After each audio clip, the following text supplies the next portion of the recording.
पिछले 75 सालों में पाकिस्तान 23 बार IMF से लोन ले चुका है, जिसकी टोटल अमाउंट है $140 बिलियन, यानी 70 लाख करोड़ रुपए। जी हाँ, ये इम्पॉसिबल सी रकम वाकई में एग्जिस्ट करती है, जो कि हमारे पॉलिटिशियंस अब तक IMF से कर्जा लेकर खा चुके हैं, जिसमें से 15% डिक्टेटर्स ने, 9% PTI ने, 32% पाकिस्तान मुस्लिम लीग नून ने और सबसे ज्यादा 44% पाकिस्तान पीपल्स पार्टी ने लिए। ये इतना पैसा है कि अगर पूरे पाकिस्तान को इसके लोगों समेत बेच भी दिया जाए तब भी ये कर्जा उतारा नहीं जा सकता। ये इतना पैसा है कि पाकिस्तान की पूरी जमीन पर 100 वाले नोट्स बिछा दिए जाएं तो जमीन खत्म हो जाए, लेकिन ये पैसा पूरा ना हो। लेकिन अफसोस, ये सारा पैसा सिर्फ चंद लोगों के स्विस अकाउंट्स में ब्लैक मनी बन के पड़ा हुआ है और एक आम पाकिस्तानी अपनी मंथली इनकम का 30% हिस्सा इन्फ्लेशन और बाकी का 70% महंगी बिजली और पेट्रोल खरीदने में खर्च कर देता है। अब आप सोचेंगे कि जब इतना पैसा लूट ही लिया है तो और महंगाई करने की क्या जरूरत है। लेकिन मेरे दोस्तों, महंगाई गवर्नमेंट नहीं बल्कि कोई और करता है। आए समझें।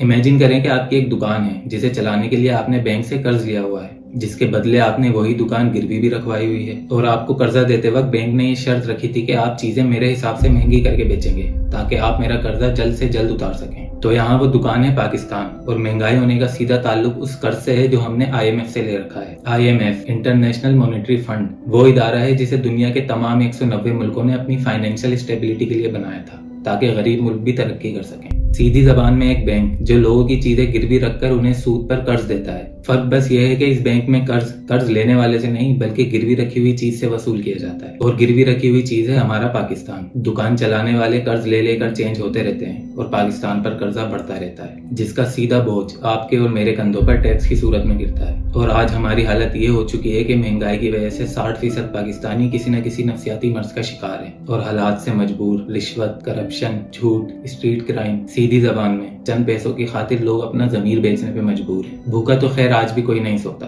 लेकिन पेट भरने की जुस्तजू में हराम और हलाल का फर्क खत्म होता जा रहा है। लेकिन जिनका पूरा मुल्क ही सूद पर चल रहा हो, उनका हलाल और हराम से क्या लेना देना। लेकिन फिर भी इस सूद पर चलने वाले मुल्क को हम इस्लामी जरूर कहते हैं, जहाँ एक पंक्चर वाले से लेकर एक वजीर आजम तक सबके सब चोर हैं। लेकिन आपको 14 अगस्त पर बेजिज लगाए टीवी एंकर, सड़कों और कायदे आजम के मदार पर झंडा लहराते कुछ मुनाफिक लोग जरूर देखने को मिलेंगे, जो बाकी के 364 दिन इसी झंडे को अपने पैरों के नीचे रोनते हुए नजर आते हैं। इंडिया से मुकाबला करना तो दूर, 1971 में हमसे आजादी लेने वाला बांग्लादेश भी हमसे बहुत आगे निकल चुका है। उनकी करेंसी का एक बांग्लादेशी टका आज पाकिस्तानी 3 रुपए के बराबर है। हम लिटरेसी रेट में दुनिया के 190 मुल्कों में 172वें नंबर पे आते हैं, यानी सूडान और नाइजीरिया जैसी कंट्रीज से भी पीछे। अब मैं खुसूसी तौर पर government officers, police department, army और रेंजर्स के एहलकारों से मुखातिब हूँ। अगर आप में से किसी तक भी मेरी आवाज पहुंच रही है तो अब जो मैं कहने जा रहा हूँ उसे बहुत गौर से सुनिएगा। ये वो अल्फाज हैं जिन पर आपके बच्चों की सांसें टिकी हैं। डेमोक्रेसी यानी जमहूरियत सिर्फ उन मुल्कों में कामयाब होती है जहाँ पढ़े लिखे बाशऊर लोग रहते हैं। 80% पाकिस्तानियों को तो जमहूरियत का मतलब तक नहीं पता, शायद आप भी उनमें शामिल हों। तो गवर्नमेंट चाहे किसी की भी आ जाए, डेमोक्रेसी के रहते कोई पॉलिटिकल पार्टी ये कर्जा उतार ही नहीं सकती, बल्कि उल्टा उनको इस मुल्क को चलाने के लिए और कर्जा लेना पड़ेगा, जिससे हम और भी गहराई में धंसते चले जाएंगे और एक दिन पाकिस्तान ही बिक जाएगा। हमारे पास बस अब सिर्फ एक उम्मीद है और वो है इस्लाम। सिर्फ इस्लाम ही इस मुल्क में इनकलाब ला सकता है। आपको हो सकता है सुनकर बुरा लगे, लेकिन हम मुस्लिम नहीं, नीम मुस्लिम हैं, और नीम मुस्लिम